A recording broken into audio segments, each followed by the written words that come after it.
Atmavandan Masters, very warm welcome to all of you and good to see you today. So today's session was supposed to be taken by our lovely Maina ma'am, but she has some cough and cold. So I told her to rest and I will be reading the chapter today for you guys. So let me share the screen first.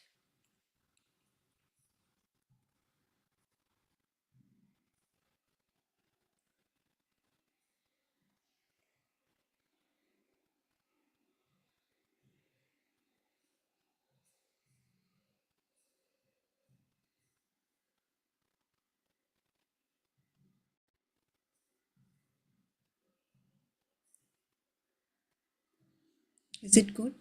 Visible? Okay. Yeah, visible. Okay.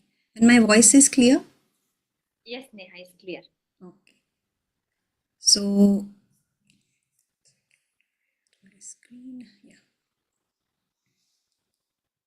So we have been reading the wisdom from the New Age masters, from all the masters. So we will be continuing to read about Sate wisdom. And Sate wisdom is basically the Sate material came into existence through Jane Roberts, as you can see on the screen also. And they experimented with the Ouija board. It's a board where you call spirits and all that kind of thing. So, and as a part of Roberts' research, Ma'am, your voice is echoing, vibrating. is it? It's for me only. Please, Kalpana ma'am, you say, is it okay? Or is for me only? Is it? Oh, there is little bit of disturbance, maybe because of mic, but still I'm able to Yeah. hear. So maybe, yeah. Is there background noise or something like that? No, it's not background. The voice is, Echoing type of vibrating or echoing. I don't know. Okay. kind of a vibration. Maybe you can keep mobile slightly away. Sometimes because of mobile, it happens. Yeah, no, I've changed also my mic, so I'm still figuring out a few things. Okay. Let me see. Now it's better? Yeah. It's better Ah. now? Yeah, okay. Only little soft. Maybe you can increase your volume. Okay, then just give me a minute. Voice is little soft. It's audible now, right? But soft. Yeah, audible. Yeah, clear. The voice is clear now. No Okay. echo. Yeah, no echo. Okay, so I'll just move forward a little bit and Yeah. explain. Is it okay, Sonali now? Yes, ma'am. It's okay, right? Yes. So, Sate wisdom came into existence with Jane Roberts and her husband, Robert Butts. So they experimented and it was part of his husband's experiment. They were doing some experiment on extrasensory perception. So they started to begin uh, to receive messages. They from a male personality on December 2, 1963, who later identified himself as Sate. So the core teachings of Sate material are based on the principle that consciousness creates matter, and each person, his or her own reality is through their thoughts, beliefs, and expectations. So that is the point of power. So this is a very powerful wisdom. The Sate material, even PSSM has many sessions on Sate wisdom and powerful wisdom to go through. If anybody is interested, can join the Sate workshops too. So I'll just begin reading with the book, which says these are some. This is the wisdom shared by Sate Master. So you are not stuck in time like a fly in a closed bottle, whose wings are therefore useless. You cannot trust your physical senses to give you a true picture of reality. They are lovely liars, with such a tale to tell that you believe it without a question. So he says that we always feel we are limited by our physical self. So he's telling the example that we are not stuck in time. We are not fly in a closed bottle. Our wings, we have wings to fly. So we should not restrict only to our body. We should not only have this perception, this that whatever I'm seeing is the true picture of myself, true picture of reality, or whatever the conditions around you, situations around you, this is only the true thing which is happening right now. So he's telling he's actually making a joke that they're lovely liars with such a tale to tell that you believe it without question. So you are so blinded sometimes with the events happening that whatever is happening, we accept them without a question. We accept that as normal. And then with that sense of perception, we live. So we are like fly in a bottle. Then he says there is a portion of your far deeper identity who forms both the inner ego and the outer ego, who decided that you would be a physical being in this place and in this time. This is the core of your identity, the psychic seed from which you sprang, the multidimensional personality of which you are a part of. So he points to the deeper identity, the deeper energy which actually chose both our inner egos and outer egos, both our inner self, how we are going to be, our intuition is going to be, and how our outer, what profession we are in, what are we choosing in physical life, what kind of person I am going to be in this life, that is already chosen. So but we are limited by that because we get blinded by that. So we don't know the core of our identity, that seed from which we came. And that seed is basically you are a part of a multi-dimensional personality. Basically he's saying that we think we are just this person who is sitting here or listening, but we have not explored the multi-dimensional aspects of our personality, that we are capable of anything whatever we think of. Then scientists say now that energy and matter are one. They must take the next full step to realize that consciousness and energy and matter are one. So all species are motivated by value fulfillment, with which each seeks to enhance the quality of life for itself and for all other species at the same time. So basically saying that scientists believe that energy and matter are one. They don't consider the consciousness aspect scientifically, and they treat that as a separate entity, but actually everything is coming from um, one seed. So consciousness, energy and matter are all one. And he's trying to say that all species are motivated by value fulfillment. So when we find value in in helping others, in improving the quality of life first we of others, we find that fulfillment in ourselves. And um, and and then we are motivated to do more for everyone. We want to share that knowledge, we want to share that love to everybody. Animals do not blame human beings for anything. If, as a species, you really find yourselves communicating with animals, you would have an entirely different culture. A culture that would indeed bring about an alteration of consciousness of the most profound nature. So, this is uh, pretty self explanatory that animals have never blamed human beings for anything.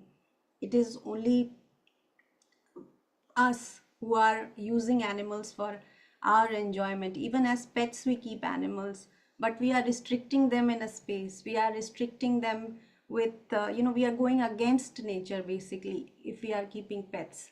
Yes, we are caring for them, but uh, we are basically uh, forcing unnatural things on them, in a restricted space. We are giving them whatever packaged food or some meat which they have to eat, and they have their own way of life which we are taking away from them. So we really need to communicate with animals in a way that our consciousness, can relate to that animal's emotion. Basically, we raise our consciousness when uh, we care for animals from that angle, that we don't really constrain them of any space, we don't kill them. So basically raising your energy, and also there's a change in your overall thinking towards animals. So that type of change is the most profound change, because then you can understand the value of care for animals.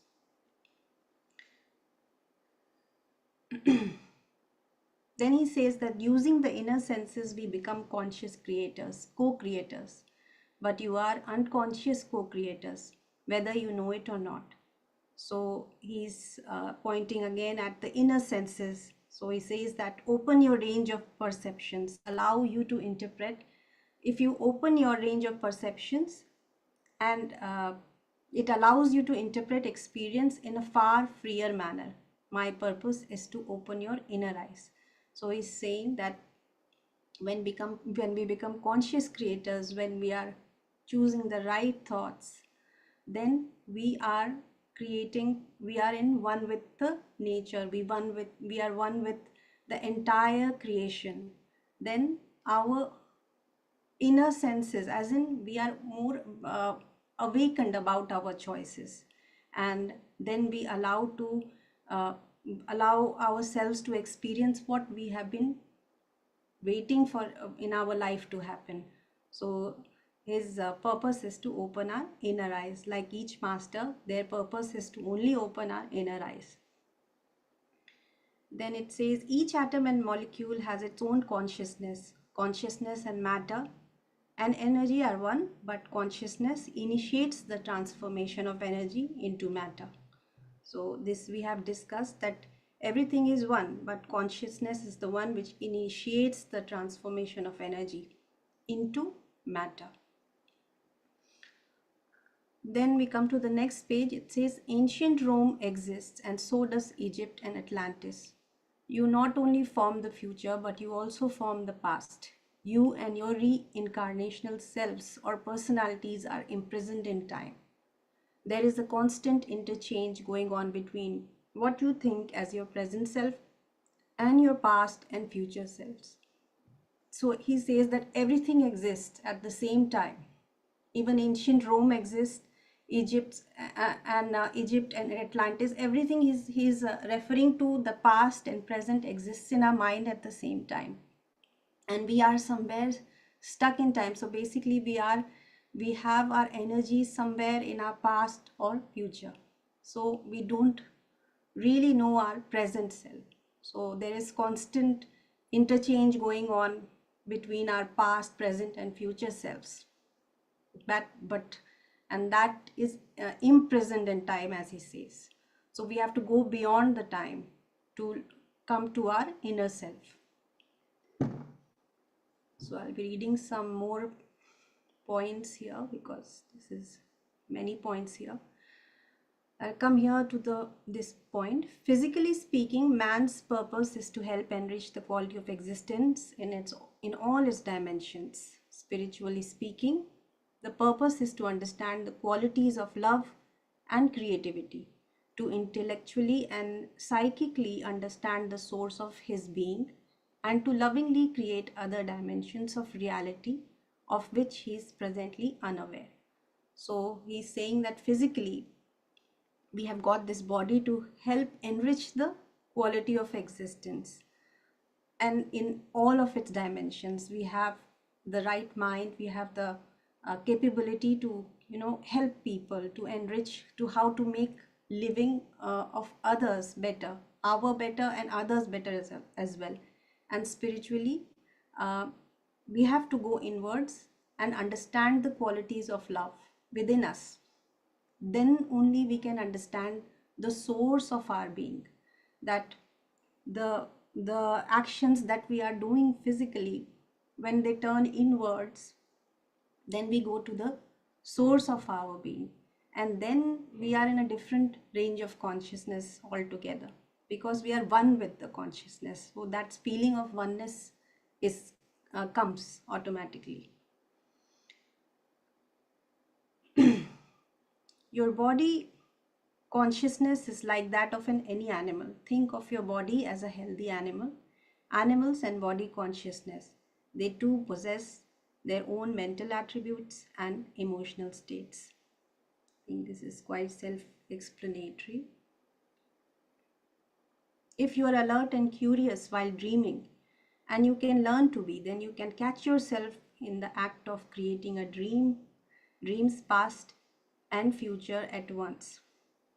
So basically he's telling about that if you're alert and curious while dreaming, like our living state is also a dream, and when we sleep, that time also we dream, but actually our living state is also a kind of dream only.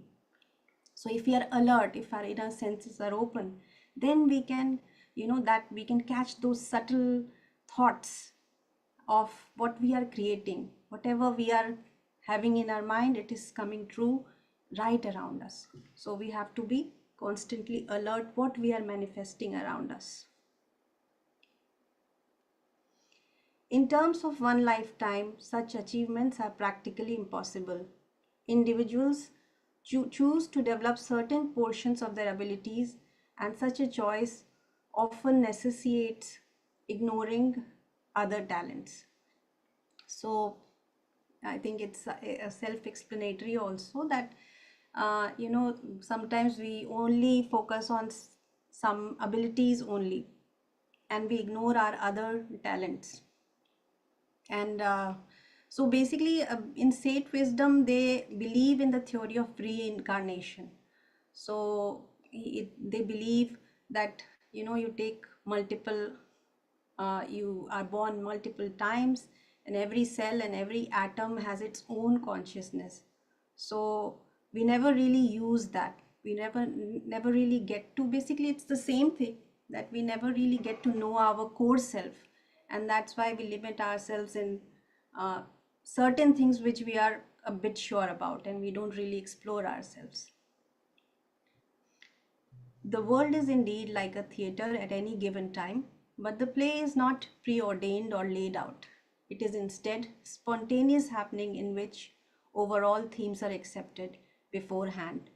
Each greater personage takes several parts or brings forth general psychic children who spring to life as individual human beings. So he's saying that the play is not preordained or laid out. It is, the creation is happening every minute, every second. So nothing is laid out. Everything is just happening. Everything is happening. Whatever thoughts we are manifesting, others are manifesting. Everyone on this planet is manifesting. Everything is a spontaneous creation. So that's how any kind of creation happens, and that's how it is saying that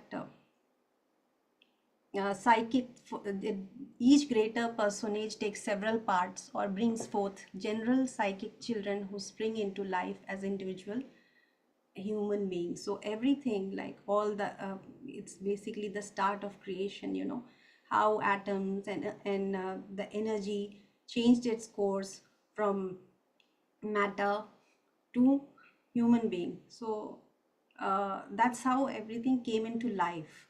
So I think that is what uh, the author is telling us. Masters, if you have anything to add, you can add anytime if I'm missing something important. Then I'm coming to Linda Goodman now, because other points, they are important points. I would ask you to read also. If there's anything we can help you to understand, just let us know. Linda Goodman. So Linda Goodman, again a great master.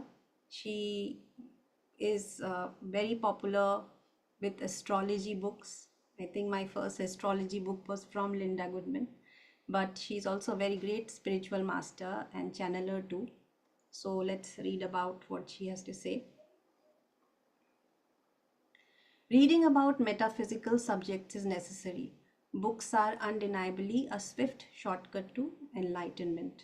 So that is already, we know that books are a good way to progress towards enlightenment. The first rule is to find what kind of work will allow you to labor with love. So she says that you need to find that kind of work which allows you to know to work with love and full passion. And uh, because generally we are because generally we work, with some objectives like financially it's gonna help me and support me, that's why I'm doing the work. So that sometimes that work becomes very redundant, and it doesn't really fulfill your soul. So the first rule is to find what kind of work will allow you to labor with love. It means anything. It can be a job, it can be your uh, it can be arts, it can be dance, it can be anything that fulfills your soul. So if you need to find that kind of excitement in your life, any work that will excite you. Whether you consciously realize it yet or not, you have enrolled yourself by choice on the level of your higher self in a spiritual classroom. And the school of karma is just like any earth school in most respects. And if you have learned particularly well, you may even skip a grade or so. So she says that we have already planned our on the level of our higher self, in the level of higher wisdom, higher consciousness has already planned all this to learn the lessons. And if we are uh, already learned the lessons, if we have learned the lessons very fast, then probably we might skip a grade and we can progress to, sometimes we get promoted in school, so that kind of promotion can also happen. What you eat, what you think is what you are. Fruit is the food most beneficial to your body's well-being. The ultimate goal is to become a fruitarian, eventually a part-time breatharian. So this many masters actually say that uh, fruit is the most beneficial food for us. And even Patriji also used to say, I have seen a video where he says that we need to be breatharian. So we need to be with our breath, because when we are with the breath and the right kind of meditation, then we won't need that much food as well. So we will fulfill our uh, energy just by breath. Okay, then there are many repetitive points. Okay, so I'm coming to your over self or spirit or the angel of your higher self is always there, never separated from your mind and soul, which are, by the way, outside the body, either in life or in death. Always there, lovingly ready to guide you and help you over the rocks when things get rough, but unable because of the gift of free will to force wisdom or power upon you. So our over self, our higher self, which we say, or the spirit, it is always there. It is never separate from our mind and soul. The same thing which Sate's wisdom also said, that consciousness, matter, and this all three things are one. So same way, she's also saying that our over self is always there, and it always guides us. And uh, but there is a gift of free will that we have got. So it does not force its wisdom upon you. It is given you full freedom to choose whatever you want to choose. So that's how we create our experiences.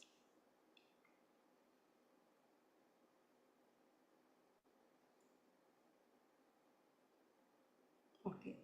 Your body is an energy system capable capable of infinite improvement and perfection.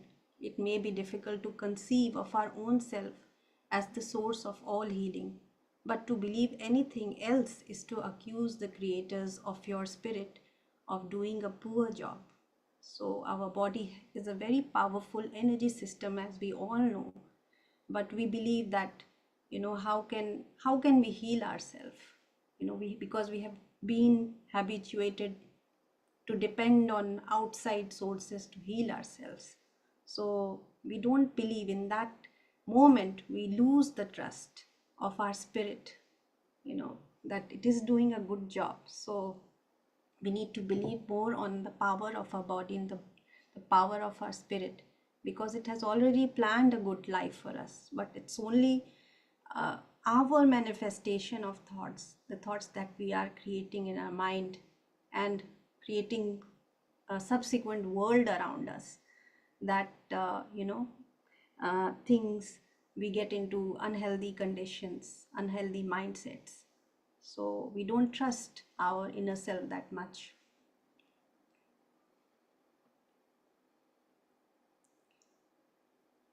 You do know everything there is to know, written indelibly upon the others, what has been called as Akashic records. You can read them as did mystics like Edgar says, you have only forgotten how.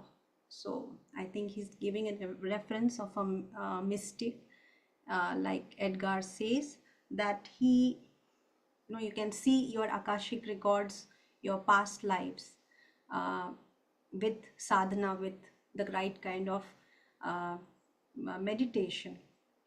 It's only that we have forgotten, we don't believe in such stuff. It is hard to believe, but we can go and see everything in the past.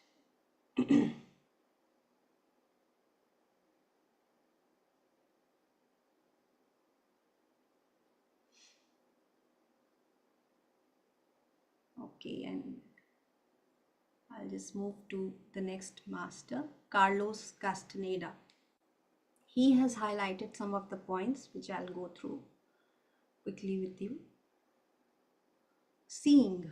Seeing is the capacity of human beings to enlarge their perceptual field until they are capable of assessing not only the outer experiences, but the essence of everything is called seeing. So when we move again, the same points are repeated by each masters in different ways, that until and unless we enhance our perception, then only we can totally see everything. Otherwise we are just using our two eyes and just using our limited self.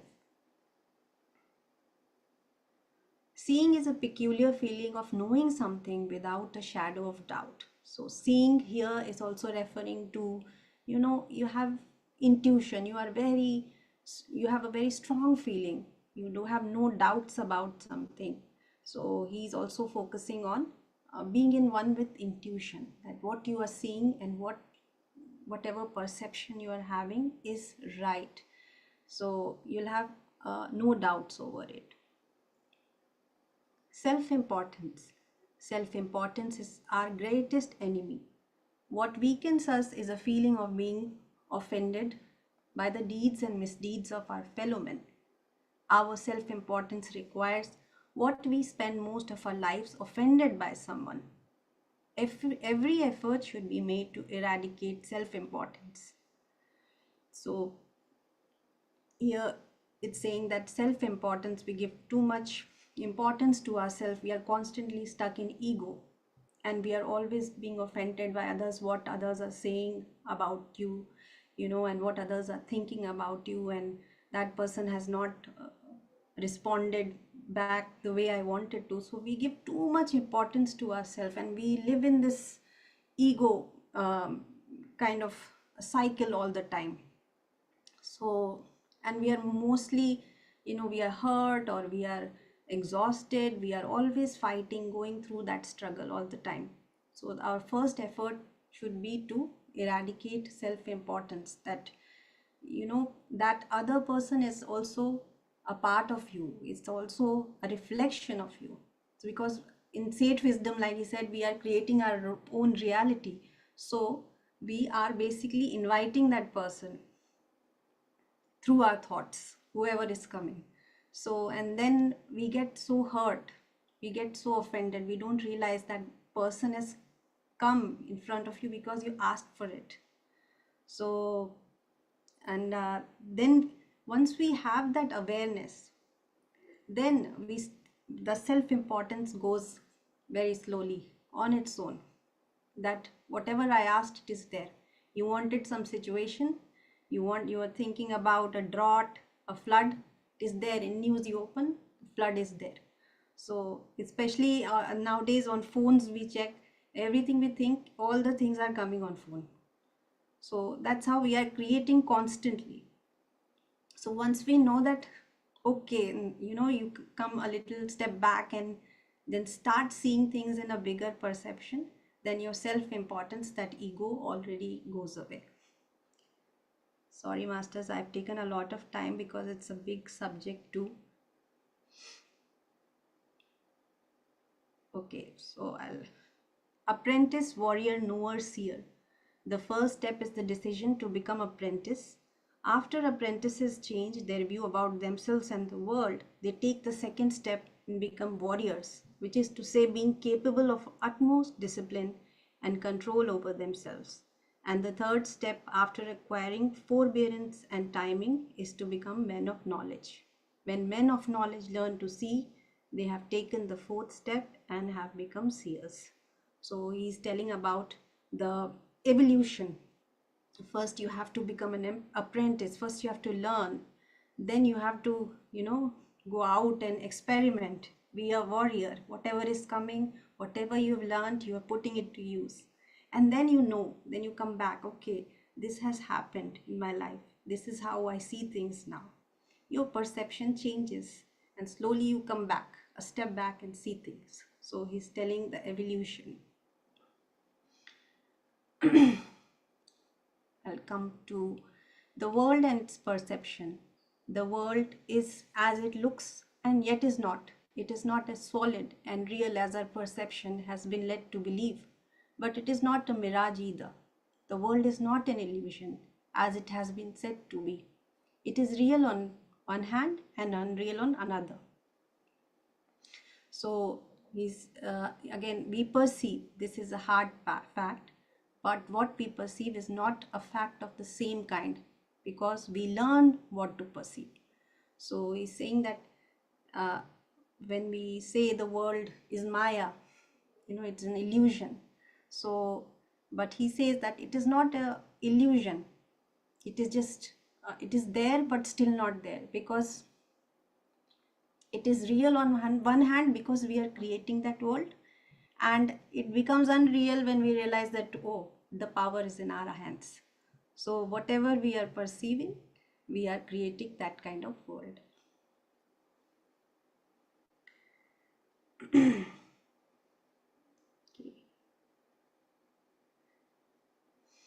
We are energy. Your flaw is to remain glued to the inventory of reason. Reason doesn't deal with man as energy. We are better than instruments. We are organisms that create energy. We are a bubble of energy. So I think this is quite self-explanatory as well. Okay, yes, this is important. Stopping of internal dialogue. The internal dialogue is what keeps the assemblage point fixed to its original position. Once silence is attained, everything is possible. The internal dialogue stops in the same way it begins, by an act of will. We will talk to ourselves. The way to stop talking to ourselves is to use exactly the same method. We must will it, we must intend it. So a lot of things we are always having that self-talk, the way we are talking to ourselves. So if we are fixed in that internal chatter, the continuous chatter of mind, then we don't progress. And once we are into meditation, then we slip in silence. We slowly, when we progress in meditation also, then slowly these words stop dropping, we become more silent, we become more observant of what is happening. When something is coming in front of us, what kind of thoughts are going in my heart. A situation came, and what is that thing which is coming in my heart? What are the words which are coming in my mind? So and then only we build that intention to stop it, that okay, this is coming. It's like a, in Hindi we say chitta vritti, so that comes back as a vritti. It's like a vice you have to deal with again and again. So once you develop that act of seeing, the internal dialogue stops, and then we are more in tune with our inner self. Okay, the other worlds. Once the assemblage point moves beyond a certain limit, it can assemble worlds entirely different from the world we know.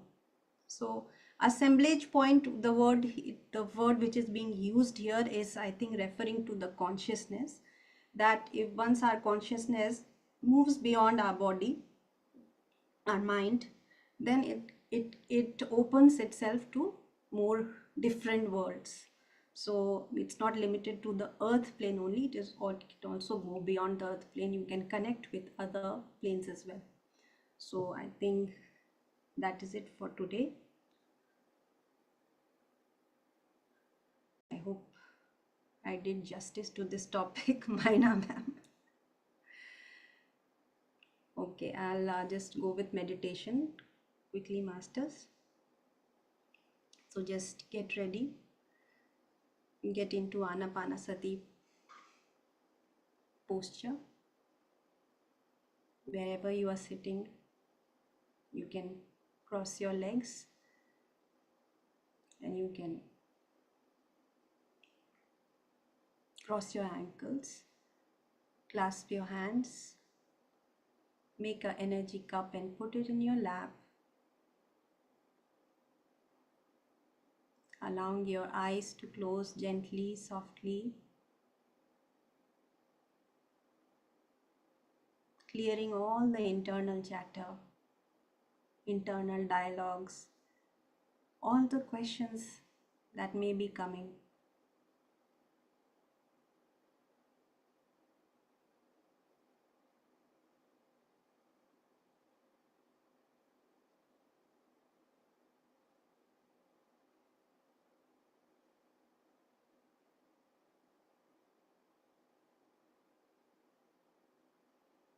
Just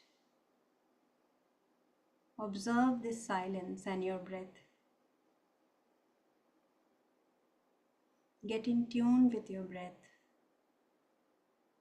See the rhythm of your breath, incoming and outgoing.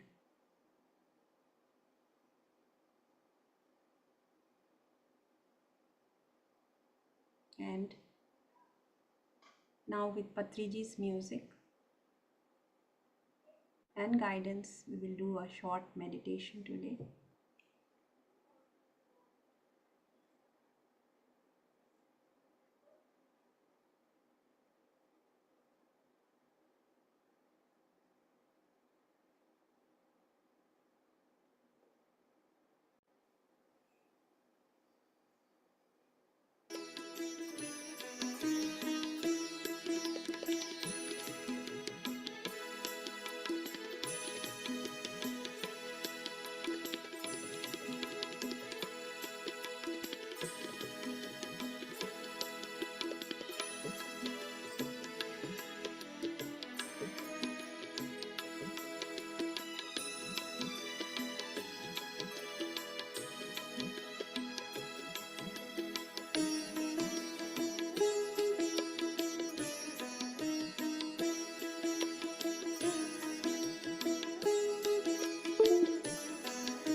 My dear friends, my dear masters, and my dear gods of India and the rest of the world,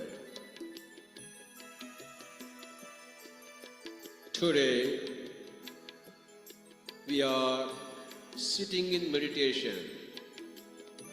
We are in meditation. Don't open your eyes.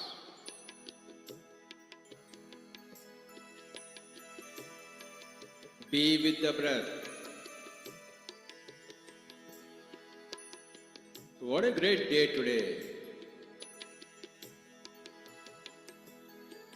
A day when we are in deep meditation. Every day should be in deep meditation.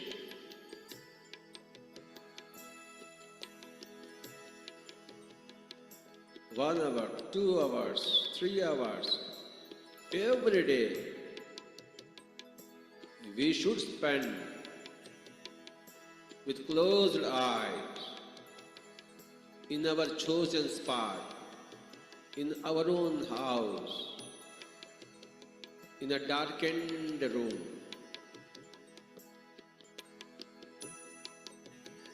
Some nice fragrances around, nice perfumes around. In total darkness, a nice comfortable seat, totally relaxed, crossed legs, crossed feet, crossed hands, crossed fingers. No sounds whatsoever in the mouth, and no forms whatsoever in the mind. Being with the breath.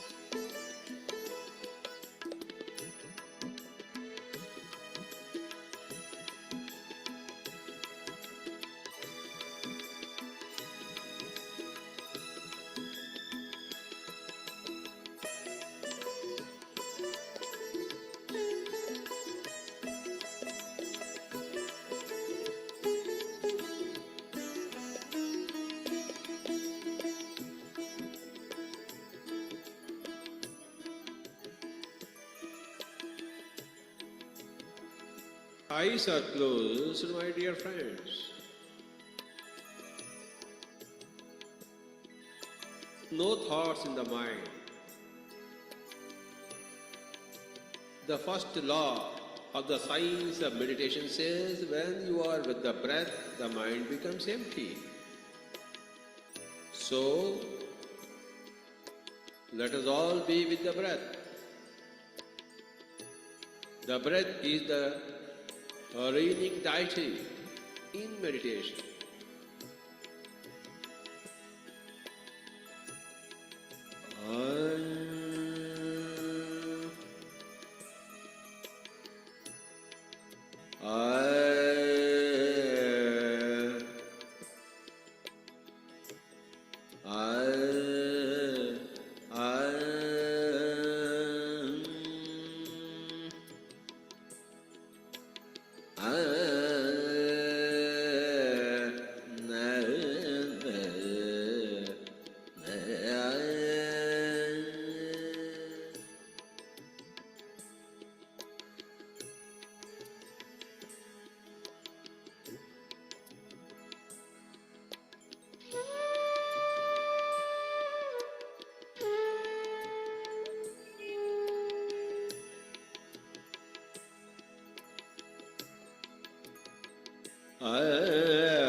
My dear friends, my dear masters, and my dear gods,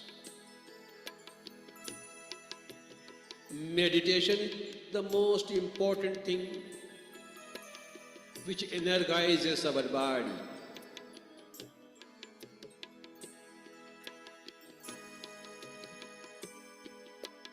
which energizes our mind.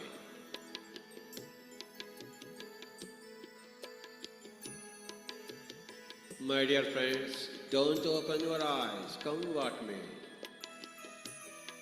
What a wonderful thing meditation is.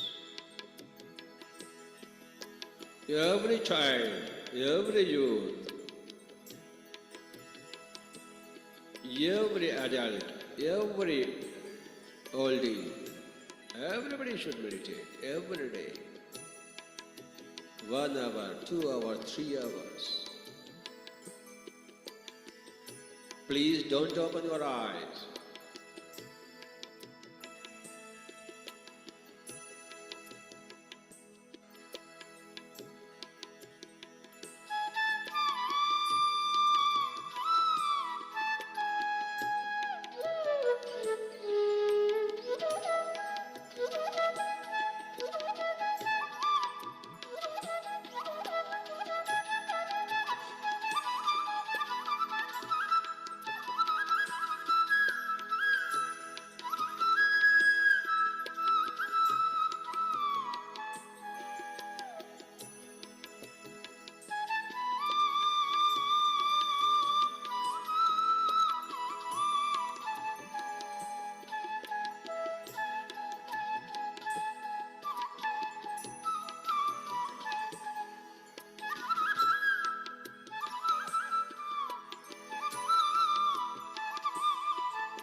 My dear friends, my dear masters, and my dear guides, remember that we are always guides.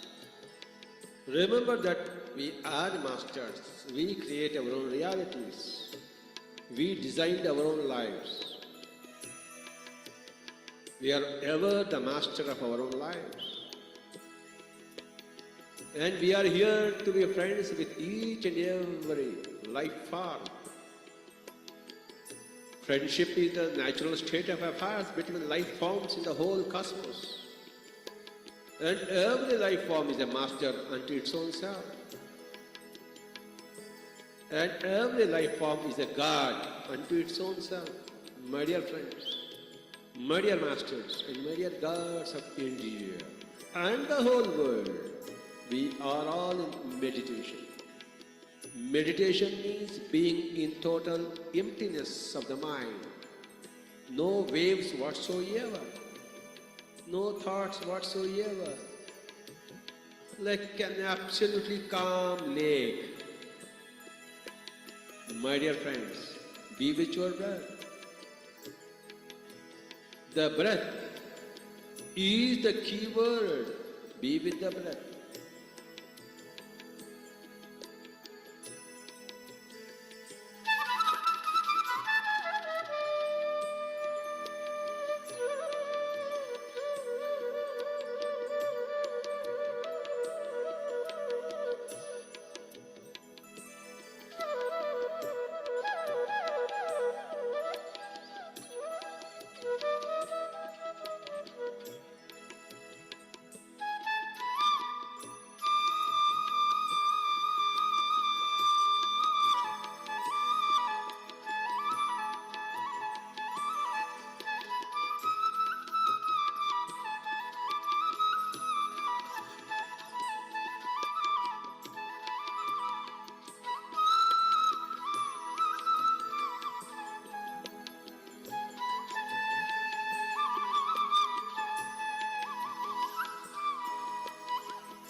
Okay, masters.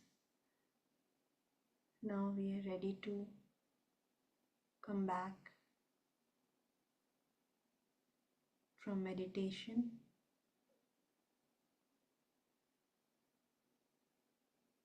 Let's come back to our body, feel our body, feel our toes.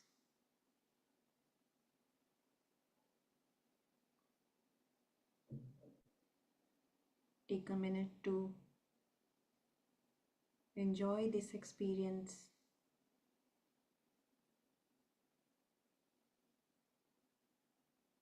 And let's thank all the divine masters who are helping us, showing us the way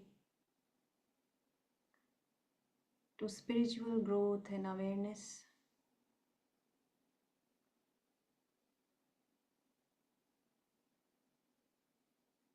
Letting us free from all our bondages of the mind.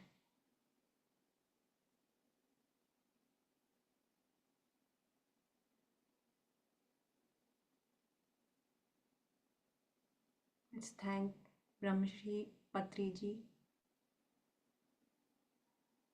for creating this beautiful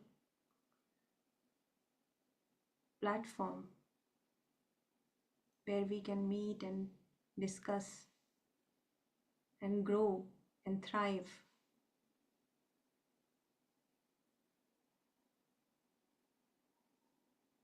With his knowledge and his wisdom,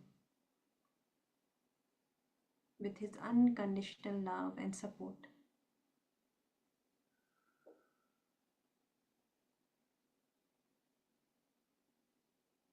Let's thank each and every member in our life, outside of our lives also, who is helping us each day to become a better version of ourselves.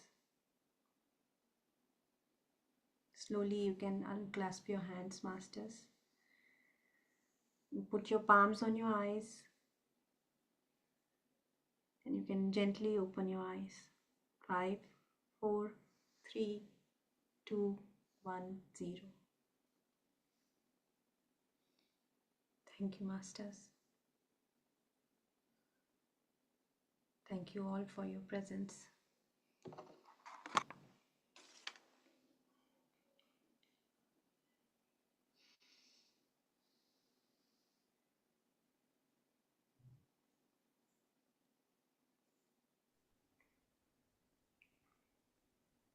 Thank you, Nehaji.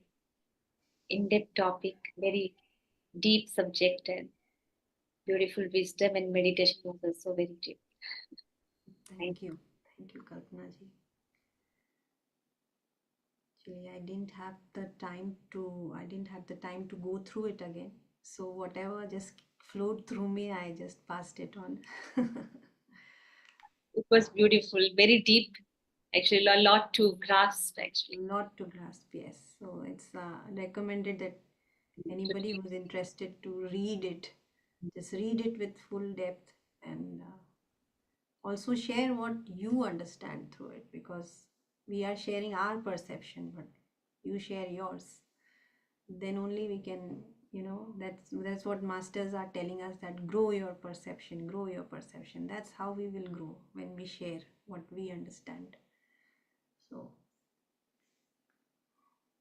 everybody should read and come back with the questions, anything, any thoughts about it. Thank you ma'am इतने कम समय में like such a short span state master आपने explain किया that was like I mean it is Yeah, so it is. So big so huge Yes, it is deep. And I find it very similar to Sankhya wisdom actually. Okay Yeah, it's very, very similar. So, but it's a deep knowledge. Uh, Abhi to I have left out so many topics, so many points in that. So everything should be read and should be understood in detail. So I have this Sage Speak audio book as well. So once we finish this workshop or the Swadhyay, I think later on I can share that audiobook as well. If anyone is Wow, interested, they can listen very to it. nice. Yes, definitely do share it, and maybe we can plan some kind of workshop. It is good for us as well to know it in detail and re-revision of all the concepts of SAT. Mm. Yeah, Ji, so thank you for today's kind of wisdom meditations. And today I feel the summary of books and knowledge is little bit long, but it's very useful and very uh, proper, focused content actually. Yes. Always be nice ki you explain with a proper piece of mindset whenever you explain this all topics. Very nice. Yes, actually, these books are big and deep, and it's very good in be a master book. Like everything is summarized in a short version, so you get a concise knowledge about all these books. So, but you must at least go through the points so that it will ring some bell of wisdom in you. It will ring something. It will bring your wisdom out. So go through it. I would suggest everybody to go through it. Thank you. I just shared my understanding, and I would love to hear everybody's understanding on these subjects, especially Maina ma'am's. So let her come back, we'll get hold of her.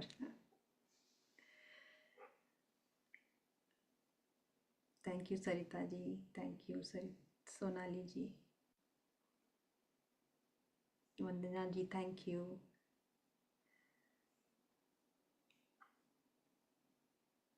Anybody else wants to share anything? Any experience related to, like, Pragya ji? Have you done Sate Wisdom, Pragya ji, before? Yes, ma'am, I have done online. It Mm. happened online in April.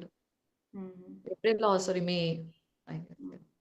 last year. You hosted the Sate Wisdom workshop as well, no? I was admin group and once